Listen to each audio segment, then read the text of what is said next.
এমন কিছু মুহূর্ত থাকে যেগুলোর অপেক্ষা শুধু মানুষ করে না, করে আত্মাও। ঠিক তেমনই এক মুহূর্ত আবারও চলে এসেছে।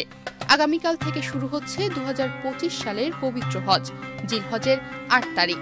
সারা বিশ্বের লাখো মানুষ, ভিন্ন ভাষা, ভিন্ন রং, ভিন্ন সংস্কৃতি, তবুও এক লক্ষ্য নিয়ে পাড়ি জমিয়েছেন মক্কা শরীফে। এবছর এখন পর্যন্ত 71টি দেশ থেকে 3314টি ফ্লাইটে করে হাজিরা সৌদি আরবে পৌঁছেছেন। কে নেই সেখানে? বাংলাদেশ, ইন্দোনেশিয়া, মিশর, নাইজেরিয়া, তুরস্ক, এমনকি ইউরোপ আমেরিকা থেকেও মানুষ এসেছে। একটি খাবার টানেই যেন গোটা দুনিয়া এসে মিলেছে এক মোহনায়। আর সৌদি সরকার, তারাও যেন প্রস্তুতি নিয়েছে একেবারে যুদ্ধকালীন কৌশলে। এবারও হাজিদের জন্য চালু হচ্ছে আল মাশায়ের আল মুগাদ্দাসা ট্রেন সার্ভিস, যা 7 দিনে চলবে প্রায় 4900 বার। একটা ট্রেন, আরামদায়ক সিট, ঠান্ডা বাতাস আর হাজারো মানুষের সহজ চলাচল। এ যেন আধুনিক প্রযুক্তির ছোঁয়ায় হজ যাত্রা। এবছর সৌদি আরব সরকারের পক্ষ থেকে হজের জন্য 25,000 বাস প্রস্তুত করা হয়েছে, যেন মিনা, মুজদালিফা, আরাফা সব জায়গায় যাওয়াটা হয় সহজ আর নিরাপদ।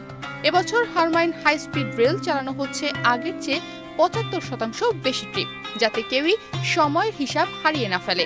আর হ্যাঁ, এবার মক্কা, মদিনা আর পুরো হজের রুটে 99% 4G ও 5G নেটওয়ার্ক পৌঁছে গেছে।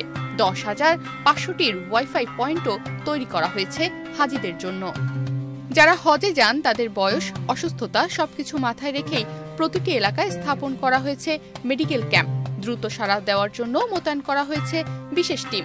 হজ মানে কেবল ধর্মীয় অনুশাসন নয়, হজ মানে চোখের জলে নিজেকে ফিরে পাওয়ার এক চেষ্টা, নিজের অহং বিসর্জনের জায়গা, আল্লাহর সামনে নিঃস্ব হয়ে দাঁড়ানোর মুহূর্ত।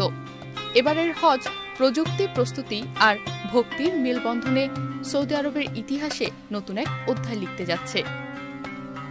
তনিমা রহমান, বাংলাদেশ প্রতিদিন।